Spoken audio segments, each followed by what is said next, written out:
제가 어렸을 때 열심히 부르던 찬양 중에 금과 온나 없어도라는 찬양이 있었습니다. 아마 저와 같이 이 찬양을 아시는 분들도 되게 많을 것 같습니다. 그리고 정말 열심히 불렀던 분들도 많이 있었을 것입니다. 다 아시는 대로 이 찬양의 가사는 이렇습니다. 금과 온나 없어도 내게 있는 건 내게 주니 곧 나사렛 예수 이름으로 일어나 걸어라. 그는 걸었네, 뛰었네, 찬양했네. 그는 걸었네, 뛰었네, 찬양했네. 곧 나사렛 예수 이름으로 일어나 걸어라. 이 찬양입니다. 이 찬양을 어렸을 때 막 엄청 율동을 하면서 막 이렇게 걸었네, 뭐 뛰었네, 막 찬양했던 기억이 있어요.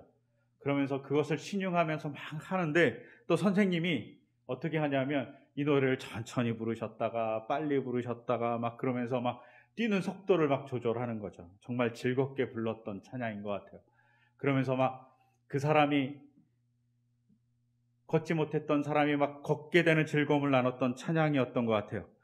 이 찬양, 오늘 우리가 읽었던 사도행전 3장의 내용이 있는 이야기입니다.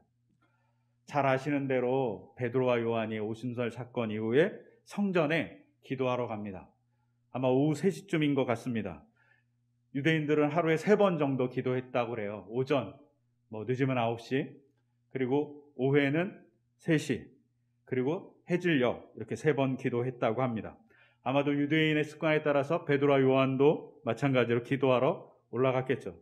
그러다 아름다운 문 혹은 미문이라고 얘기하는 그 문에 하반신 장애인이 앉아 있었습니다. 그가 막 구걸하는 거죠. 그것을 보고 베드로와 요한이 고쳐졌다는 내용, 나사렛 예수 그리스도의 이름으로 일어나, 이렇게 손을 잡고 확 일으키니까 일어난 사건이 발생합니다. 근데 이 사건을 자세히 보면, 그리고 2장과 3장을 쭉 읽어보면 기록된 제자들의 첫 번째 기적입니다. 제가 기록된이라고 이야기한 것은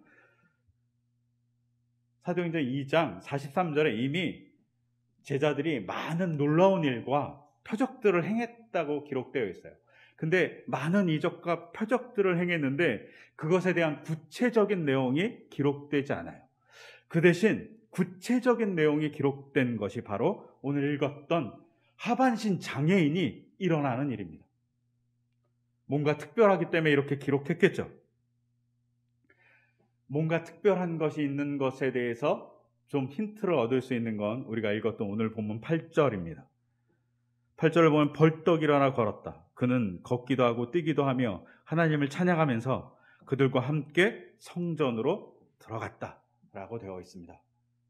즉 하반신 장애인이 치유받아서 첫 번째 한 일이 뭐냐면 자기가 좋아하는 가족에게 혹은 자기를 그 아름다운 분에 언제나 데려주는 사람에게 아니면 자기가 정말 보고 싶은 사람에게 간 것이 아니라 그가 번쩍 일어나서 누구랑 같이 가냐면 베드로와 요한과 더불어서 하나님의 성전 안으로 들어간 겁니다.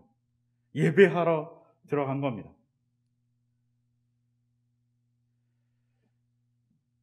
이 예배하러 들어갔다는 이 사실에서 이것이 첫 번째 기적으로서의 기록을 갖는 이유를 알 수 있습니다. 뭘 해주고 싶을까요? 첫 번째 기록, 이적 여러 가지 있었을 텐데 그 많은 분량 중에 이것을 택한 이유는 그 앞에 있는 것은 기록하지 않고 이것을 택한 이유는 그가 예배드리러 들어갔다는 것이 중요하기 때문입니다.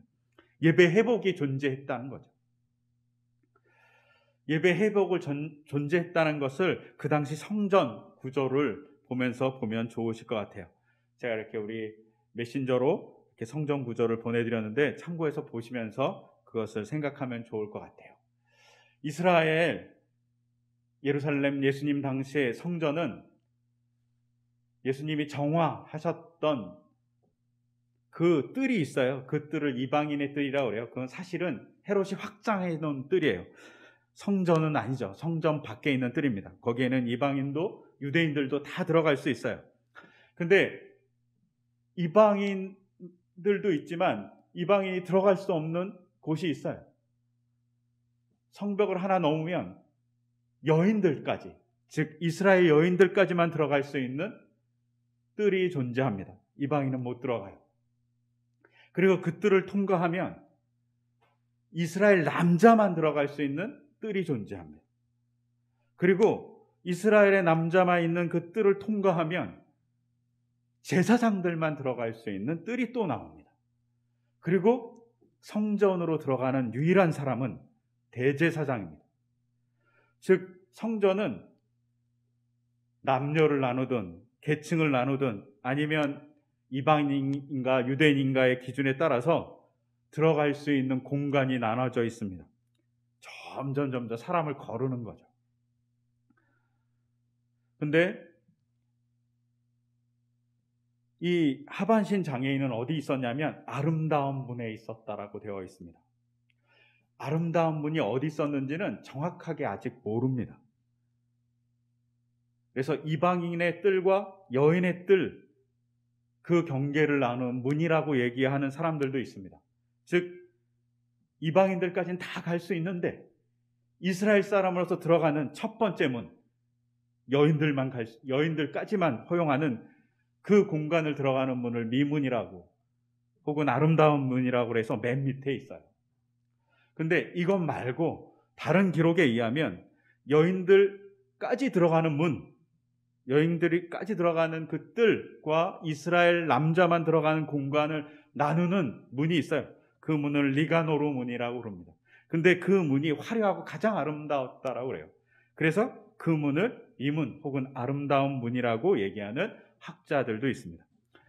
뭔지 알 수 없어요. 둘 중에 하나입니다. 이방인과 여인을 나누는 문이던가 아니면 여인과 이스라엘 남자들을 나누는 문이던가 둘 중에 하나입니다.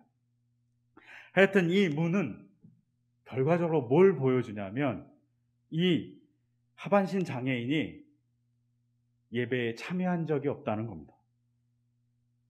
이 하반신 장애인이 매일 날마다라고 써있죠. 날마다 성전에 갔습니다. 그런데 성전에 한 번도 못 들어갑니다. 매일 성전에 가서 그가 한 일은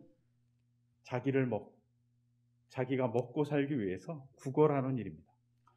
사장에 가면 이 사람이 한 40여 살 됐다고 써 있습니다. 예수님 당시 40여 살이면 정말 나이가 많은 사람이에요. 즉 이 사람이 나이 많은 사람으로 평생에 한 번도 성전에 못 간 겁니다. 어떤 사람들이 양을 끌고 어떤 사람이 비둘기를 가지고 성전에 가는 것을 보기만 한 사람인 거죠.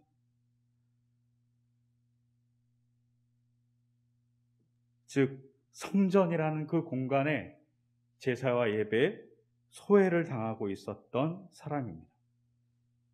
근데 이 사람이 회복됩니다. 누구에 의해서? 베드로와 요한에 의해서. 그리고 베드로와 요한은 뭘 보여주고 싶습니까? 그들에게 예배의 회복을 보여주고 싶습니다. 어떻게 해서? 이스라엘 백성이 예배에 들어오지 말라고, 제사에 들어오지 말라고 한 그 경계를 넘기 위해서 그 경계로 삼은 장애를 없애주는 것이 바로 베드로와 요한의 일이었습니다. 이것을 조금 더 강조하게 보려면 사도행전을 누가가 썼다고 가정했을 때 누가복음의 예수님의 첫 번째 기적은 뭐라고 기록했는지를 봐야 합니다. 우리가 잘 아는 대로 예수님의 첫 번째 기적, 즉 사복음서를 다 통틀어서 첫 번째 기적은 예수님께서 가나의 혼인잔치에서 물로 포도주를 만들어준 사건입니다. 하지만 누가복음은 이 기록이 없습니다. 그리고 누가복음에는 예수님께서 이미 여러 번 기적을 행했다라고 얘기되고 있어요. 2장에. 그런데 누가복음 4장에 그렇게 기록되어 있는데 누가 4장에 구체적으로 예수님이 기적을 행한 기록은 뭐냐면 회당에 가셔서 말씀을 가르치셨을 때 귀신 들렸던 사람이 고쳐지는 이적이 발생합니다. 여기서 중요하죠. 귀신 들린 사람이 어디 있습니까? 회당에 있습니다.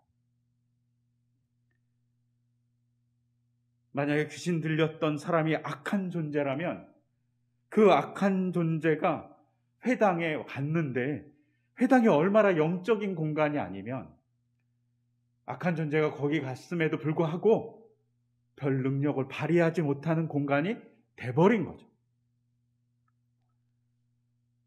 회당에 영적인 사람들이 되게 많았을 텐데, 회당장도 있고 랍비들도 많았을 겁니다. 그런데 그들의 말에는, 그리고 그들이 지배하고 있는 공간이 회당에서는 귀신 들렸던 사람이 그냥 활보하면서 다니고 그냥 그 공간에 있었던 거죠. 회당에 회당답지 못한 사건이 벌어진 겁니다. 그 공간에 예수님이 가셔서 말씀을 전합니다. 그러자마자 어떤 일이 벌어집니까? 이렇게 얘기합니다. 귀신 들린 사람이 나사렛 예수님, 왜 우리를 간섭하십니까? 라고 얘기합니다. 즉 예수님이 회당에 들어갔을 때 회당에 진정한 영적인 공간이 되었다는 겁니다. 예수님의 제자 베드로와 요한은 사람이, 하나님의 백성이 하나님과 만나는 성전에 들어갈 수 있게 만들어주기 위해서 하반신 장애를 가진 그 사람을 고쳐줍니다.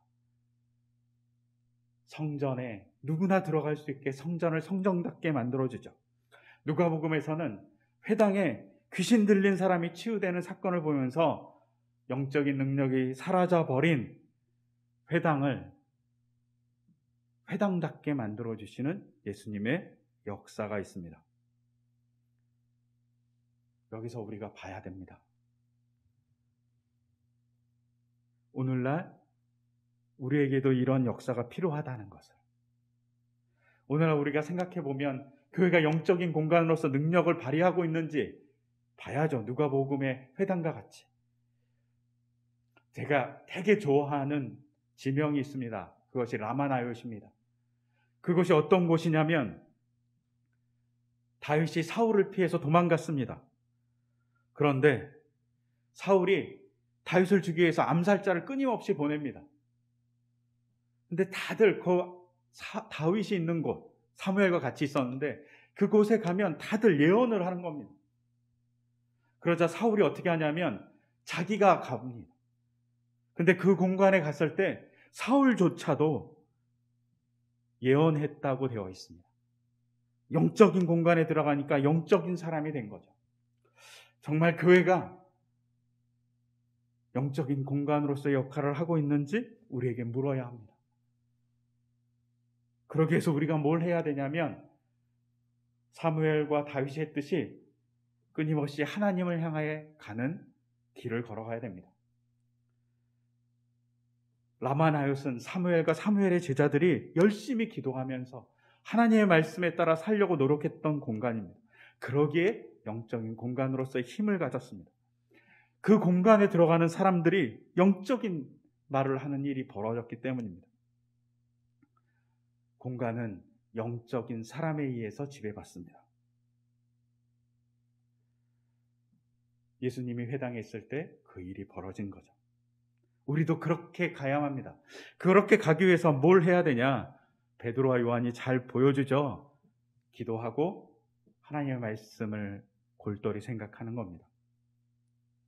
그리고 그것에 따라 행동하는 것이죠. 더불어서 우리가 해야 될 일, 영적인 공간을 만들고 아니면 영적인 공간을 만들기 위해서 사람들을 거부하고 차별하는 것을 없애는 것들이 우리에게 필요합니다. 사실 오늘날에는 귀신을 내쫓거나 혹은 장애인을 치유하는 놀라운 기적이 있기도 하겠지만 그런 일들이 별로 일어나지 않습니다. 왜요? 발달된 의료가 있고요. 발달된 편의시설들이 있기 때문일 수도 있습니다. 그러면 우리가 지금 해야 될 일은 뭘까요?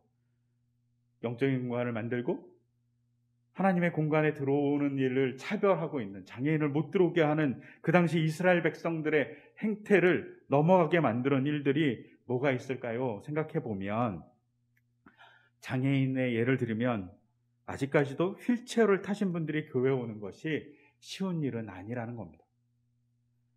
제가 여러 교회를 거쳤지만 그 여러 교회 중에 휠체어를 타신 분이 예배당에 진입하기에 스스로 쉽게 진입할 수 있는 교회는 한 군데도 없었습니다. 대중교통을 타고 쉽게 와서 쉽게 접근할 수 있게 만들어가는 것, 그것이 사회를 향해서 우리가 말해야 될 거고, 우리가 교회를 교회답게 만들어가는 일 중에 하나일 겁니다. 교회의 문턱을 없애는 것이죠. 생각해 보십시오.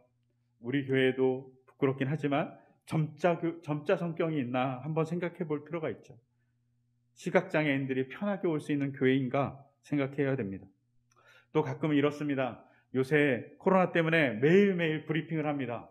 브리핑을 할 때 언제나 옆에 수어 통역을 해주시는 분들이 있습니다. 한번 생각해 봅니다. 대형 교회들이 미안하지만 우리가 작다는 핑계로 약간 미안한 얘기를 합니다. 대형 교회들이 영어 예배를 만들고 영어로 통역하는 예배를 만들지만 정말 수어로 통역하는 예배를 항상 하고 있는지, 수어로 통역해서 매일매일 들려주고 있는지 묻지 않을 수 없습니다. 영어로는 쉽게 통역하면서 왜 수어로는 통역해주지 않는지, 그런 물음을 우리가 해야 되는 거죠. 장애를 없애는 거죠. 교회에 접근하는 것이 어려운 사람들에게 교회에 접근을 용이하게 해주는 것이 바로 베드로와 요한이 하반신 장애인을 고쳐준 사건과 동일한 일일 수 있습니다. 이것을 교회가 하고 사회가 이렇게 바뀔 수 있도록 끊임없이 독려하고 얘기해 주는 게 교회의 몫입니다. 더불어서 장애를 가진 자를 차별하는 것을 없애는 것뿐만 아니라 심리적인, 문화적인 차별을 없애는 것 또한 교회가 할 일 중에 하나일 겁니다. 그런데 교회가 죄송하게도 심리적이고 문화적인 차별을 가끔은 합니다. 제가 오래전에요, 교회를 건축하려고 하는 교회에 있었어요. 그래서 여러 교회를 막 돌아다니기 시작했어요. 그러다가 한 교회에서 되게 특이한 장소를 발견한 거예요. 그 교회는 뭐가 있었냐면 담배를 피는 공간이 있었어요. 교회 내에 담배를 피는 공간이 있는 거예요. 너무 당황했어요. 그래갖고 여쭤봤어요. 그 교회 건물을 소개해 주시는 분에게 왜 담배를 피는 공간이 있습니까? 이렇게 물어봤더니 교회가 지역에 교회를 개방했다는 거예요. 그런데 개방하고 나니까 담배를 피는 사람들이 많이 오기 시작한 거죠. 그러면 담배를 피는 사람은 오지 마라 이렇게 얘기할 수도 있는데, 이 교회는 어떻게 했냐면 담배를 피는 사람도 교회에 와도 된다고. 하지만 교회에 담배 안 피는 사람이 많으니까 담배를 피울 공간을 마련해 준 거죠. 교회 안에 담배를 피는 공간이 있다. 되게 이상하지 않습니까? 그 교회 성도들이 피는 것은 아닙니다. 그럼에도 불구하고 사회를 배려해서 교회는 문턱을 낮추기 위해서 교회 내에 담배를 피는 공간을 만들어 준 거죠. 제가 이걸 보면서 놀라웠습니다. 아, 이럴 수도 있구나. 참 대단하다라는 생각을 했습니다. 여러분, 그런데 교회는 어떻습니까? 꼭 담배를 피는 것이 지옥에 떨어질 죄같이 바라봅니다. 정말 그럴까요? 그렇지 않을 겁니다. 신앙에 위배된 사람같이 바라봅니다. 그러면서 가끔 담배 냄새가 나는 분들을 향해서 신앙 없다고 얘기하는 많은 모습들을 예전이 아니라 지금도 많이 봅니다. 제가 아는 안수 집사님이 이런 얘기 했습니다. 아직도 남자 청년과 성도들이 담배 때문에 교회 다닌 것에 엄청 고민한다고. 따가운 시선, 안 좋은 시선이 너무나도 버겁다고 얘기합니다. 근데 정말 물어보고 싶습니다. 그 담배가 정말 신앙의 유무를 가르나요? 제가 많은 교회에 있었지만 술과 담배를 하는 장로님도 많이 봤고요. 안수집사도 많이 봤습니다. 그걸 숨기기 위해서 주일날만 입는 양복이 있어요. 그걸 숨기기 위해서 은단을 엄청 먹는 장로님들도 많이 봤어요. 그걸로 막 정죄하니까 심적인 장벽을 만들어 버린 거죠. 이런 것에 문제가 있다는 사실을 우리가 기억해야만 합니다. 그걸로 우리의 장벽을 만들어서 어렵게 만들 필요는 없지 않을까? 저 개인적으로 생각합니다. 술 문제도 마찬가지입니다. 서구의 많은 수도원과 교회가 사실은 포도주와 맥주를 만드는 생산지였습니다. 심지어 오늘 좀 전에 얘기했지만 예수님의 첫 번째 이역은 가나의 혼인잔치에서 물을 포도주로 만든 거죠. 예수님이 양조업을 하신 거죠. 근데 개신교는 술을 먹는 행위를 신앙이 없는 행위같이 등치해버렸습니다. 사실은 유럽 많은 서구 기독교인들이 술을 마십니다. 근데 우리가 왜 술을 먹는 것을 악한 일로 생각했을까요? 조선 말기에 선교사들이 들어와 보니 쌀도 없는 나라에서, 먹을 것도 없는 나라에서 쌀로 술을 만들어서 마시면서 나라가 망가지는 것을 본 겁니다. 그래서 금주 운동을 했죠. 이때는 정말 좋은 일입니다. 나라가 망가지고 개인이 망가지고 가정이 망가지니까요. 그것을 금지해 주는 것이 바른 행동이죠. 그런데 바른 행동과 정죄는 다릅니다. 지금에서 우리가 좋은 문화들을 만들어갈 필요가 있는 것이죠. 근데 술을 먹는 사람들은 기독교인이 아닌 듯이 바라보는 것. 근데 사실은 뚜껑을 열어보면 많은 사람들이 음주를 하고 있는 이 시대를 향해서 우리가 해야 될 일은 뭐냐면 바른 것을 만드는 겁니다. 고 신해철이라는 가수가 있었습니다. 이 가수가 자기가 진행하던 라디오 방송에서 이런 말을 한 적이 있습니다. 20, 30대의 문화는 술 문화밖에 없다. 그래서 나는 노래를 부른다고. 다른 문화를 만들어주고 싶다고 얘기했던 가수의 외침이 있습니다. 기독교가 할 일은 뭐냐면 장벽을 만들어서 너희는 술 마시니까 교회 오지 마라는 것이 아니라 조금은 건전한 문화들을 만들어가는 것이죠. 회식 문화를 조금 더 건전하게 만들어주고 술 문화를 조금 더 건전하게 만들어주는 겁니다. 저는 룸사롱에서 몇 천만 원을 써가면서 하는 그 문란한 술 문화는 기독교가 절대 반대해야 될 술 문화라고 생각합니다. 또한 누군가를 상품화해 만들어가는 그런 술 문화는 정말 없어져야 합니다. 폭력입니다. 그것을 없애고 조금 건전하게 만들기 위해서 노력하는 것이 교회여야 됩니다. 제가 전도사가 되고 교회를 탐방해야 될 일들이 있었습니다. 그때 전도사로서 교회를 탐방할 때 우연찮게도 성당에 간 적이 있습니다. 언제 갔냐면 크리스마스 전날에 갔습니다. 성당은 크리스마스 0시에 미사를 드립니다. 그리고 미사를 딱 드리기 위해서 제 집 앞에 있는 성당을 갔는데 성당 입구에 이렇게 쓰여 있었습니다. 크리스마스 칵테일 파티. 제가 그걸 보면서 설마? 하고 이렇게 들어갔어요. 그리고 미사를 한 3시간 드렸나요? 3시간 정도 미사를 드리고 나서 주인 신부님이 나와서 광고를 했습니다. 그러면서 이렇게 얘기했습니다. 알코올이 들어가지 않은 것도 준비했으니까 다 참여하시라고. 제 귀를 의심했어요. 그때. 그 성당은 그래도 좋은 술 문화를 만들기 위해서 엄청 노력하는 거죠. 지역사회를 위해서. 이 노력이 우리와 개신교와 천주교의 차이일 수 있습니다. 우리도 생각해 봐야죠. 우리는 어떻게 정죄하고 있는지. 우리는 어떤 가림막을 가지고 하나님에게 오는 것을 막고 있는지 생각해 봐야 됩니다. 주체의 문제보다 더 심각한 문제는 뭐냐면 세금을 내지 않는 것, 비리를 저지르는 것, 불평등하게 만드는 것, 폭력을 행사하는 것, 이게 더 나쁜 겁니다.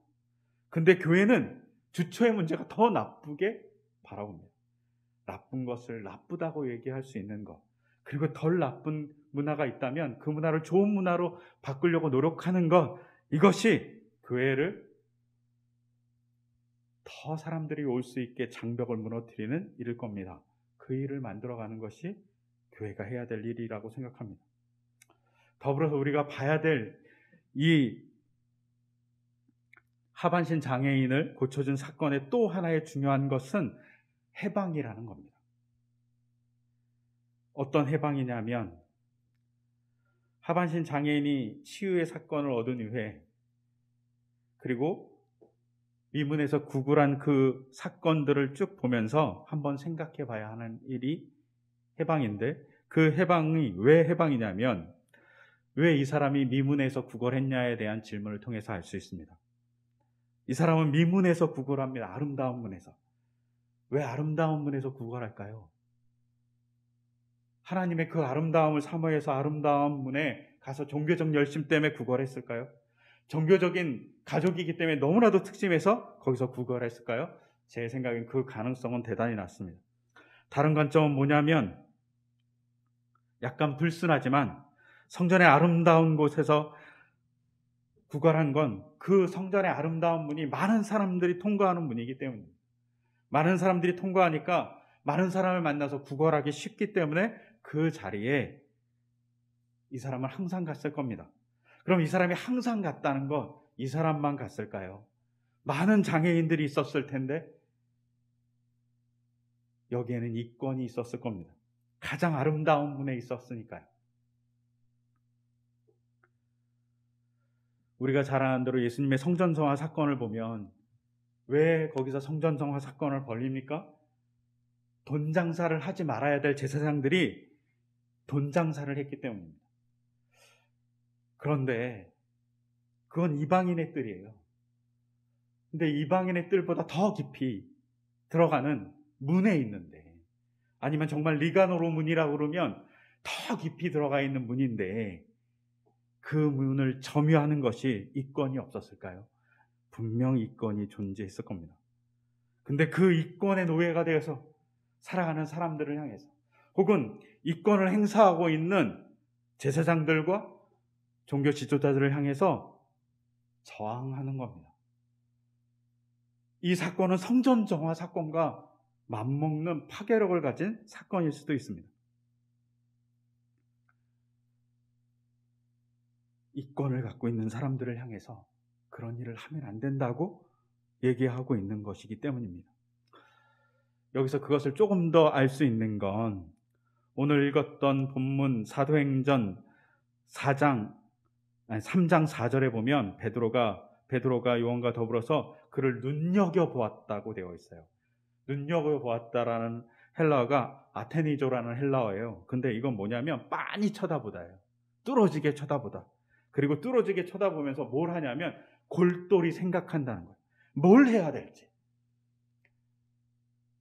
구걸하는 하반신 장애인을 보고 골똘히 생각하는 거죠. 베드로와 요한이 내가 무엇을 해야 되는가? 예수님의 제자로서, 하나님을 섬기는 사람으로서, 성전이 성정되게 하기 위한 사람으로서 내가 뭘 해야 하는가?